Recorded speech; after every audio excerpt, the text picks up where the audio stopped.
Okay. Hey, how you doing? Pretty good. All right. Here's the shop. Here's the shop. Oh. Hi, I'm Ken Tarlow. My company's Tarlow Design.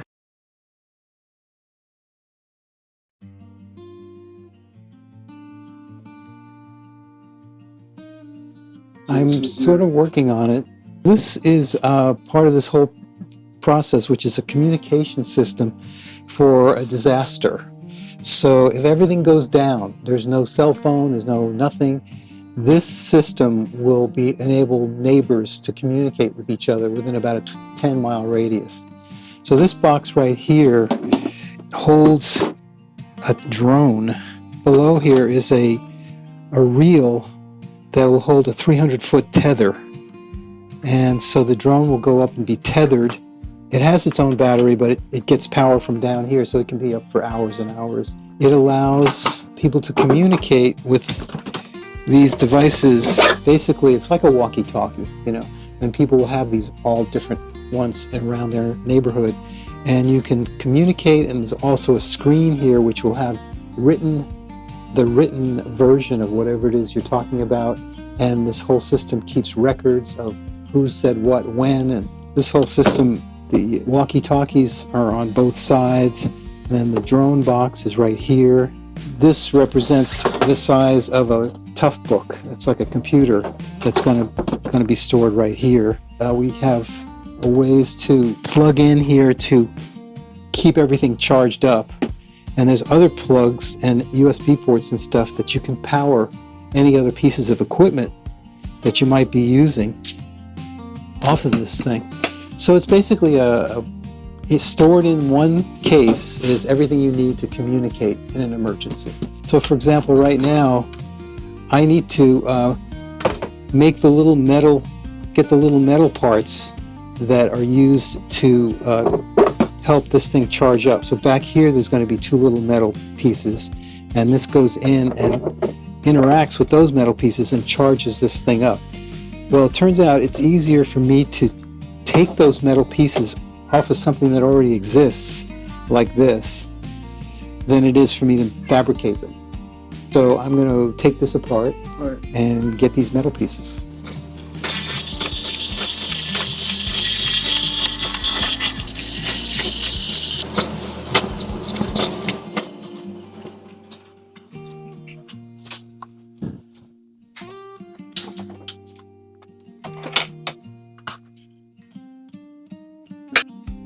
So this gives me access to what's in here, and I can take this all out, and this is what I need. So I'm going to use a little cutoff wheel to get it.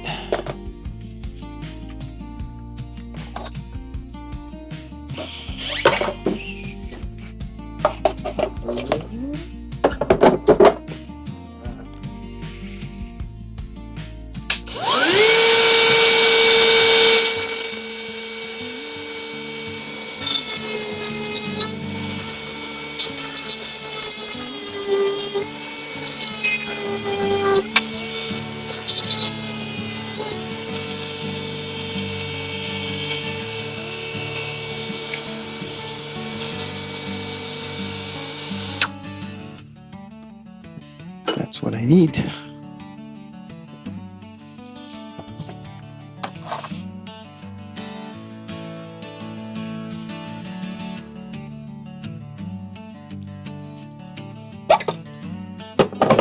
Got them in here, so I have to take this one apart to get them in there.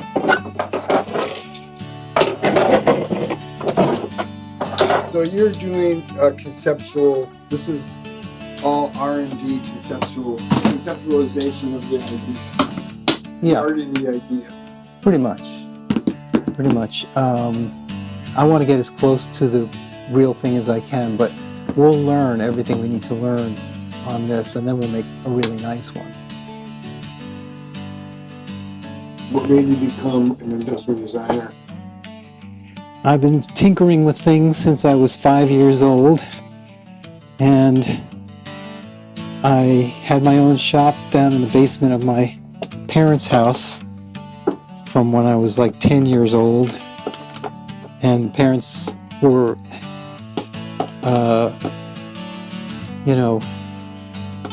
confident enough to let me do stuff down there. They said, you can do whatever you want, just don't blow the place up. So I didn't blow the place up. And when I got into high school, they had me on an engineering track because they knew I liked to build things. And so I was taking all these hard courses of chemistry and physics and struggling a bit. And then I had a little extra time in my senior year, so I took an art class. And in the art class, a fellow walked in who had just graduated from college, and he had his portfolio with him and wanted to show the teacher, what he had done. So the teacher had the presence of mind to say, Ken, I want you to take a look at this. So I look, and it's like, housewares, products, furniture, jewelry, just all kinds of stuff. And it's like, this is great. What is this? He said, industrial design. I had no idea. I had no idea that existed. I said, where'd you go to school? University of Bridgeport. That was it. I just applied to one school. My grades weren't that good because I had dyslexia, so my grades weren't good. So I went up and visited the school, and I visited the head of the department and showed him some of my work. And so I got a conditional acceptance to the school because they weren't sure I could handle it. And the only reason I got in is because the head of the department said, looks interesting, please accept. And that's how I got into college. Otherwise, I wouldn't have gotten in. Anyway, once I got in there, I was like, I'm home. I looked in the shop, looked at all the equipment, looked at everything. Not only that, but all the kids that chose industrial design, they were like me. They were just building things and make, all the stuff that I love to do. There was 100 of them in my freshman class. So I really blossomed in college. And I've been doing product design ever since I graduated in 1970. So it's a long time. My career, it's almost like I never graduated. Because, when you're in college, they give you assignments.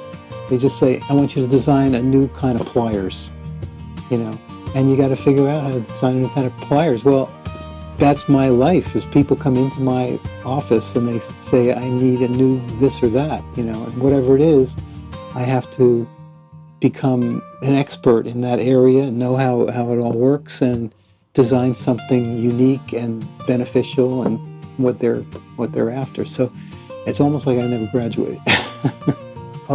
After I graduated, I started designing daycare centers in the city of Bridgeport. And I ended up designing a daycare center that made out of 2 geodesic domes, 40-foot domes. And so that was kind of exciting. And then it was Vietnam time, and I didn't want to fight because I don't want to kill anybody. So I had to become a conscientious objector.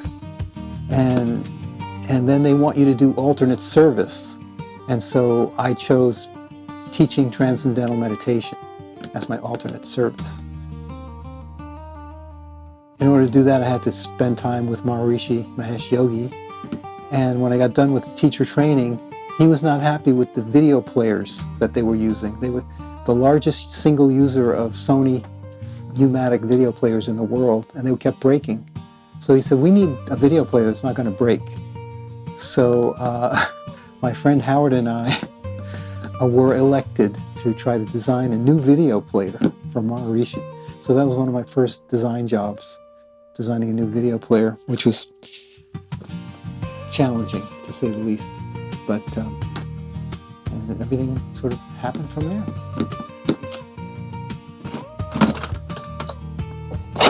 Okay. So I need to get these little guys into here. And this is my life. Things either fit or they don't fit. And I got to figure out how to make them fit.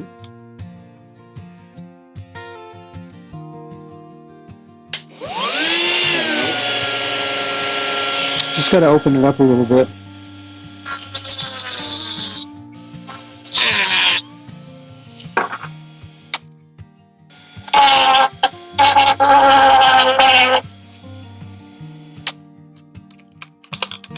Okay. All right, so these are in. To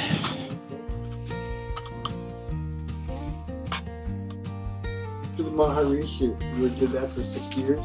Yeah. So being with Maharishi was a very educational experience because he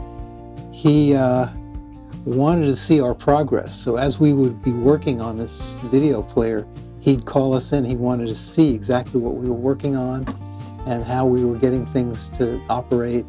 And he would offer suggestions on how to do things, which sometimes we thought were rather bizarre until we started reading the latest literature from like Bell Labs and places like that. And all of a sudden they're thinking the same thing that he was just talking about. So he was like tuned in to some frequency that he knew about these things. So we did work on that, and we started out with magnetic tape because that's the way these Sony machines work, but the entire industry was looking towards going digital. And so we asked for permission to abandon the tape and go for a digital solution. And he laughed, and then he finally said, okay. I don't know what was so funny about it, but he laughed. And then we went, and we finally, we were using holographic film and a very fine magnifying apparatus similar to what you find in a microscope, basically. And we had a sheet of film in a glass cylinder, and we were spinning the glass cylinder at 1800 RPM and slowly raising the cylinder while we were recording digital images, dots and dashes, onto the film as it spun along. So it was like this spiral of digital information. And then we would shine a little photodiode through that and a receiver on the other side, and we'd pick it back up again. And so we got as far as a half-hour black and white TV show on a piece of film 4.5 inches by 18 inches. Then he called us to Switzerland. We were in New York at the time, and he said, you should come work, I want to bring all your stuff. And so we set up shop in the basement of his hotel that he was staying at in Switzerland, because he wanted to see the progress and see how we worked. So finally, we did that for a while, and we said, if you want us to finish this quickly, we got to go back to the United States. We're on top of a mountain in Switzerland. We can't get the parts. He finally agreed to let us go back. But then once we got back, the head of the TM movement, Jerry Jarvis, he just said, I'm not going to finance this. This is like, we teach TM, we don't make video players. So he blocked the financing of the rest of the development of the video player. So then I went off to do other things.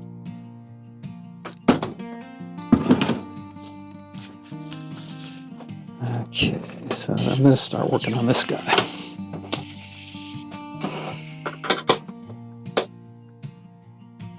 After Maharishi, I was working at the Academy for the Science of Creative Intelligence, and Maharishi developed this new course, the Siddha course, and I decided I wanted to make some money so I could take that course. So I got in touch with Maharishi and I said, I want to go out and make some money. He said, fine. So I went back to the dining room and I sat down next to a guy that I'd never met before in my life, and he asked me what I did, and I said, well, I'm finishing up here, I was doing this and I'm finishing up. And he said, how'd you like to work for me? And that's how I got the next job, which was working for Sunnydale Farms, the milk processing plant, where we had to go in and check out all their equipment and make sure they weren't wasting energy. And that was my next big job, was working at Sunnydale Farms. While I was working there, I had another friend come in who wanted to start a shop that sold platform beds, but he wanted to not only sell other people's, he wanted his own version of a platform bed. So I designed him a platform bed made of triple thick corrugated cardboard, held 50,000 pounds, zip-on upholstery, very pretty. So we did that for a while. So they were in all the big stores in Manhattan, and we were written up in House Beautiful magazine. That was in Brooklyn. And I had made enough money to take the CIDHA course. So I went to Maharishi International University in Fairfield, Iowa. Just got there and sitting there and saying, if I could do anything in the world, what would I do? And I said, I'd like to design a unique musical instrument. I like music, I play the guitar, I'd like to design something unique. Went to lunch, sat down. This guy who I'd never met before came up to me. He said, are you Ken Tarlow? Yes. My name is Roger Stone, and I want to start a company designing unique musical instruments. And I've heard a lot about you, and I want you to be my designer. I said, okay. So we moved to Fairfield, Iowa, and I designed the guitar with interchangeable fingerboards, where the fingerboard would come off and another one would go on, and it allowed you to play in perfect tune, whereas a regular fingerboard is sort of a compromise situation, which is another long story. But anyway, we did the guitar with interchangeable fingerboards. Intonation Systems was the company. I did that for a while. After that, somebody wanted me to design a whole line of furniture made out of the triple thick cardboard. Went to Dallas, showed the stuff. He said, I'm going to set you up in Los Angeles. That's where he lived. I got you an apartment. I got everything. It's all set up. Nothing to worry about. I get there and I bring my wife and my little kid. And then he says, I changed my mind. I don't want to make this furniture. Now I'm in Los Angeles. I have very little money and I have no job. And it was the first time in my life I actually had to look for a job. I had never done that before, really. A friend of mine came over. He said, "What do you?" I said, "Well, I'm going to look in the wanted, pages and see what's available." He said, "No, don't do that." He said, "I'll tell you what to do. Get the yellow pages." I said, "Okay." And now, what do you do? Industrial design. Okay, find the biggest ad for industrial design, and you're going to call them up. Okay. Then you're going to ask for the president. And if they ask you why, you say, it's personal. He told me exactly what to say, and I said it. And I got, it was a Stansberry company, so fortunately I had the guy's name. Anyway, I got to him, and then he said, I'm new in town, I'm wondering if you could use a good man. This is what he told me. And I said it, and he said, well, come on over. And I showed him my portfolio, Ben Stansberry. He hired me on the spot. And that's how I really got my first real industrial design job, just out of necessity.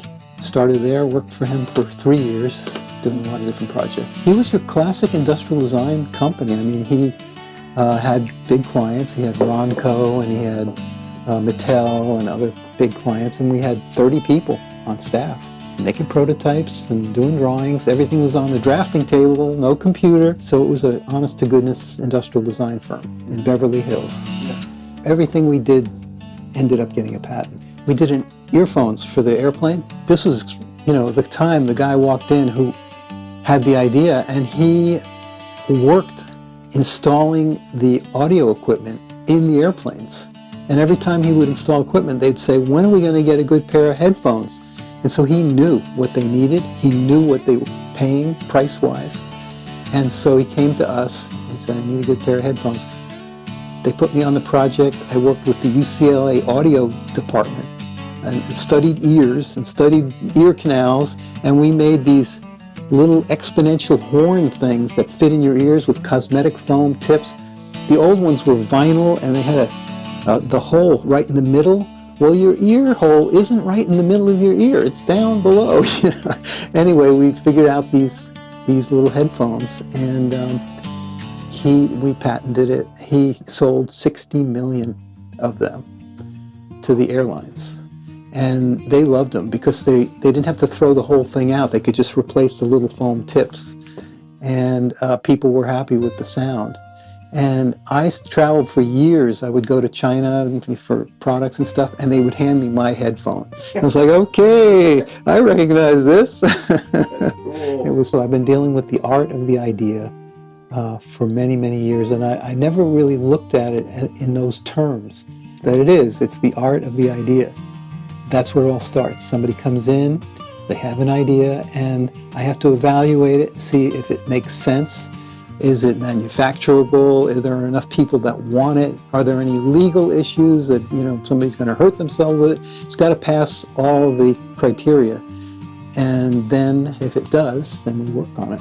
We start the prototype phase and building models, testing them out. You've done production drawings, you've set up tooling, set up production. Yes, although the drawings, I sketch it out just like I've always done, as in as much detail as I can, and I hand it over. I say, okay, put it into CAD. Then I have manufacturers that I've worked with for many years that know me, and also they are sensitive to new products. In other words, there's a lot of manufacturers, they just want the drawing, and then they want to know how many container loads do you want, and they don't like new products. You got to fiddle around with them, and you got to fiddle around with the tooling, and then the first order is like, 5,000 pieces, not 50,000 or 100,000. And so there's certain manufacturers that will go for that, and others that won't. So we've found those manufacturers that are willing to take the time and, go through that process. What makes you keep going? The creative process I find to be better than anything, better than drugs. It's like, it's enlivening. It's what, it allows that creative force to come through me. Because once you have something that needs to be done, and you got to figure out how to do it, then that energy then can flow, has a place to go. And I'm a willing volunteer for that passage of energy. And it feels good. I wake up in the morning looking forward to whatever it is I'm going to work on. And I think it's what has helped me keep me healthy and young. I have no illnesses, I have nothing. I'm in good shape. And I think part of it is that I'm doing what I really love to do every day. So my clients become friends. It's like we're working on a project. It's like having a baby. You know what I mean? It's like you start with nothing. You've got an idea, and then all of a sudden you've birthed this physical thing, that has a life of its own and that can go out in the world and be with people and help people or whatever. And it's kind of a power trip, because it's like you make this one thing, but then all of a sudden it's out there. And you can say, I did that. That's mine. At one point, I was with my brother, who's an artist, and he was trying to get into this art gallery in Santa Monica, really one of the best art galleries in Santa Monica. And he brought me along with him. So he's got his work. He's showing the owner of the gallery, trying to impress him. And finally, my brother brought the gallery owner over to me, introduced me, and I said hello. I said, actually, you have one of my works hanging in your gallery. And the guy said, what? What? What are you talking about? I pointed up, Casablanca ceiling fan. I designed it. And he was like, impressive. That was fun. Yeah.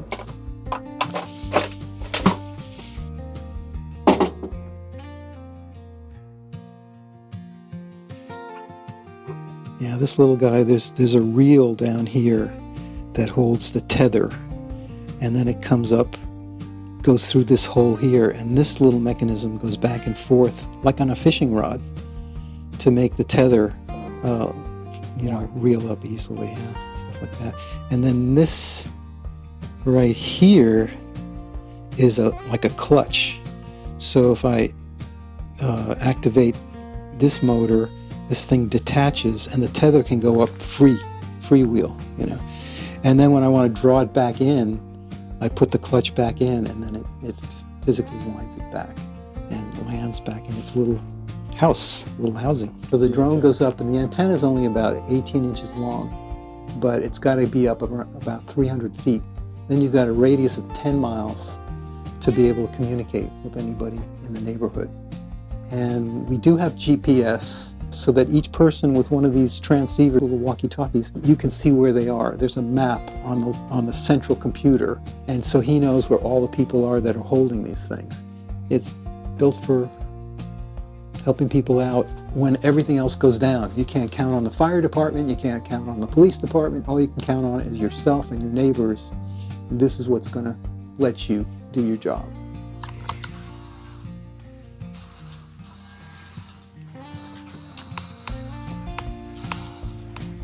Oh, that's not working.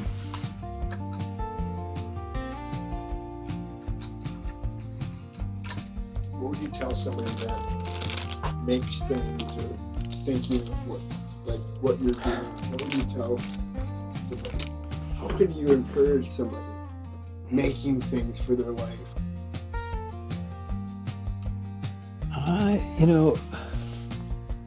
I think that everybody's a genius at something.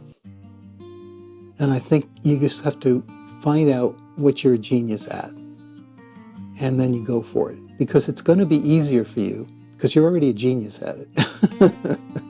And so you don't have to work so hard. And then just learn what you have to learn, go where you have to go, do what you have to do.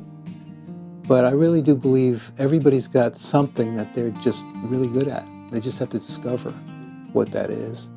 And generally, if you're good at it, it does give you pleasure. It's not like painful. When I work, it's like, it's not work.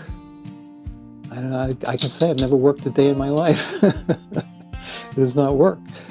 So you got to find the work that's not work. And then see if you can make a living at it. I mean, hopefully it's something that other people are willing to pay for or, appreciate or something like that. Because I'm sort of an artist doing work that happens to be functional, that you get to use. But it's still more or less art. And I get to charge a lot of money for it. So sometimes I feel guilty, but most of the time I just feel fine. It took me a while to realize that what I do, is worth something. I also think that being an entrepreneur, working for yourself, is like the greatest self-help program there is, because you can't blame anybody else. It's like it's your thing, you're doing it, and if it's not working, it's something you're doing or not doing. You have to come to grips with how to make whatever improvements are necessary in yourself to be successful, And whereas in a corporation, because I have worked for corporations as well, you can kind of hide out. I'd have to go visit vendors of different pieces of the parts that we put into the fan, so nobody knew where I was supposed to be. So I could be anywhere. But you have your own business, and at the end of the month, you've got to make ends meet. I keep it small, I keep it lean, and I know I can manage it. That works best for me. Like, what would your younger self, with all your knowledge of like what you've gone through, tell your older self now? I've thought about that, and bottom line is that what you're doing is good, and it's worth something, and so realize that, charge what you need to charge, act how you need to act, and don't defer so much to other people, because you know.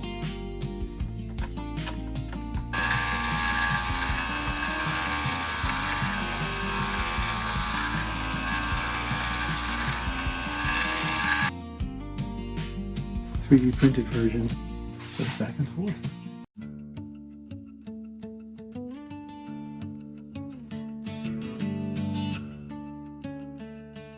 And that's the automatic winder and rewinder. Yeah, so cool. That's called a bale, B-A-L-E, that makes it go like that. So that's the main motor. And then there's electricity that's going through that thing. And so if you notice, those wires are turning, and these are stationary, and I can get current through those wires and to the stationary battery.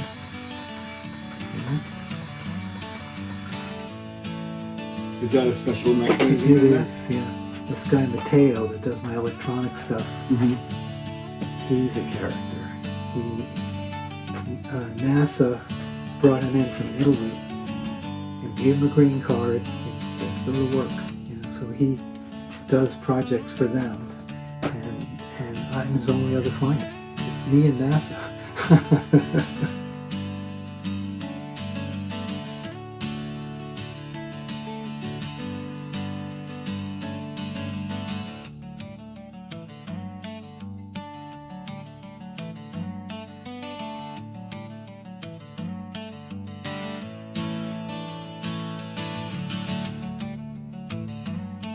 This, my dad gave this to me when I was 12. It's like a little working lathe. You use it? Oh yeah. I used to put wood on it and make little things. It's killer.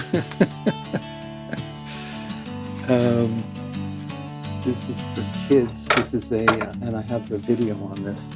But when you put the spoon in, it registers that the spoon is going in, and a message comes out saying, good job, the talking bowl. And there's the patent. How many patents do you have? I have lost count, but it's about 90. 90? Yeah. That you named? Yeah.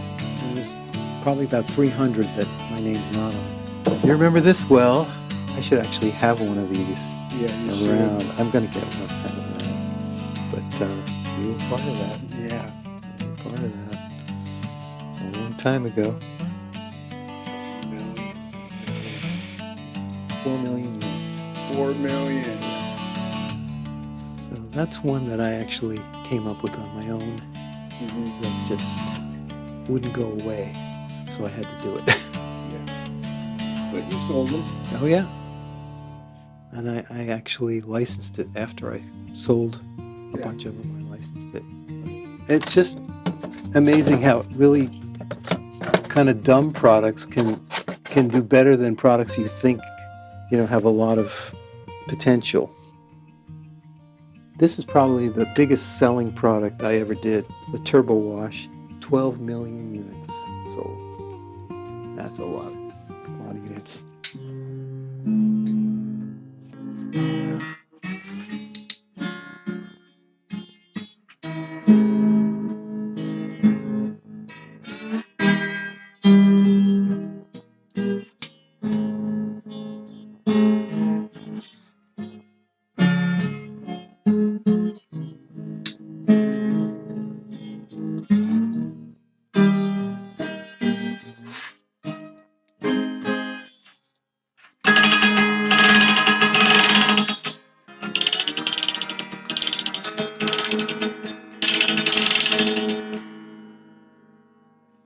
It's called a guitarlo because my last name is Tarlow and it looks like a guitar. Put them together and you get guitarlo.